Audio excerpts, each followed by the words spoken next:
Namaste friends, Chris Temple here, wanting to talk to you a little bit about Aparigraha, which is a Sanskrit word meaning non-attachment, that ability to let go, which already to me doesn't sound like a wonderful thing because there's a lot of things that I don't want to let go of.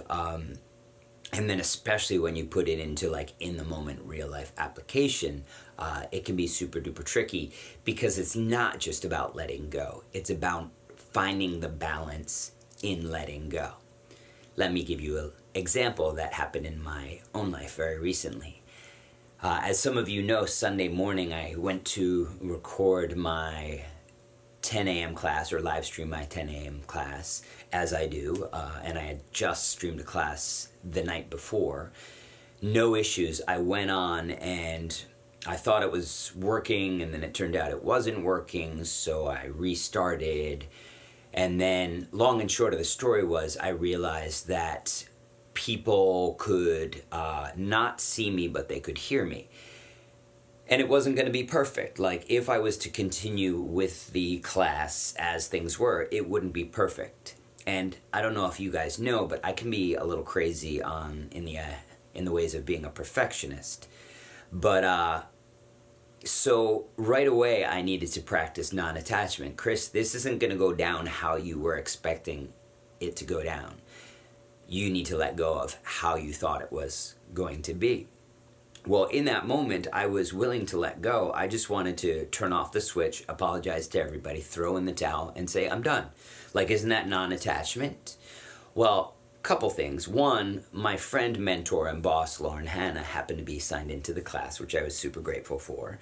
And she messaged me, hey, Chris, just do it without the video. Just do it with the audio. And I had already thought of that, as I just mentioned to you. But again, it wasn't going to be perfect, and I needed to let go of that. And hearing this idea coming from someone who I know and love, it sounded better, and I was able to just kind of be like, realize it's not about me, it's about the people who are going to benefit from this.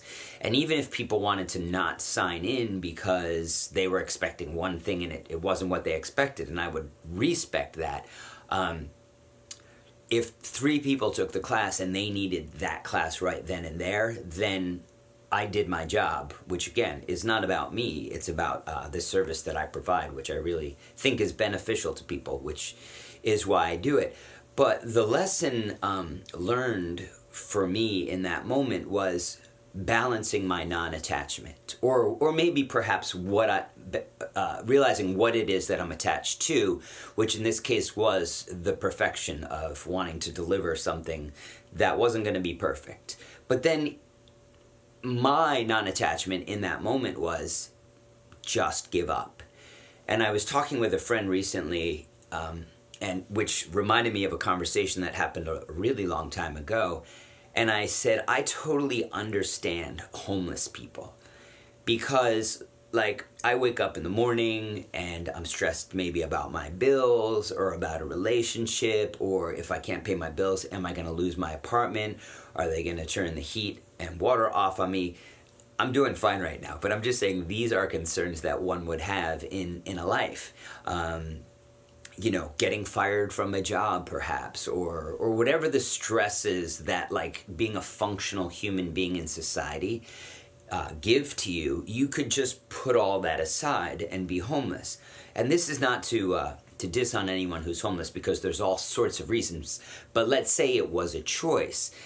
In this conversation I had, I'm like, I understand that choice, because that's not attachment, right? I'm just giving up, like forget it. Living a life in normal society is way too stressful. I want no part in that. I want to practice non-attachment. Well, here's the thing. If we're to reach sattva is a spiritual state of enlightenment and balance. Among other definitions for today, that's what we'll say it is. Well, sattva is actually a balance between tamas, which is dark inertia or non-movement, not in inaction, which actually has its place. It sounds a little negative, or perhaps it's the way that I'm describing it, but it actually does have its place. And then we have rajas on the other side of us, which is action, it's movement, it's fire, it's will, determination, which also has its place, but out of balance is no good either. Well, in that moment that I was experiencing the thing that I was experiencing, the frustration, or in that moment telling my friend that I totally could understand why a homeless person would be homeless, what that is, and it became very clear to me, and I thought it worth mentioning, is that is too much tamas in my non-attachment. It's not that I get to just give up non-attachment. It's that I still need to try. I still need to do the work. And I should have goals and want those things to come into fruition. But at the same time, I don't know whether or not they will. I don't know what challenges and adversities are going to rear their ugly head as I go through my process. And I don't know the results. There's no way of telling.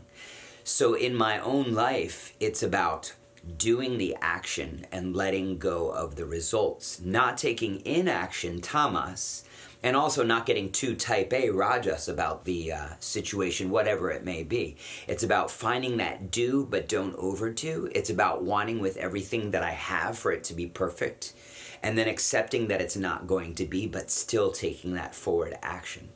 For me, that's a real blessing to understand because, especially when things don't go my way, sometimes the cop-out is really, for me, in my own life, the cop-out is to just quit and then pretend like it's non-attachment. But really, doing something especially that I believe is beneficial to people on a whole, just a major scale, and I'm grateful to be able to provide what I do with and for people, realizing that just because it doesn't look how I thought it was supposed to look doesn't mean it's not worth taking the initiative or taking the action to follow it through. So I hope that spoke to you on some level. I hope it helped you on some level. And I look forward to hearing your stories as well. Namaste.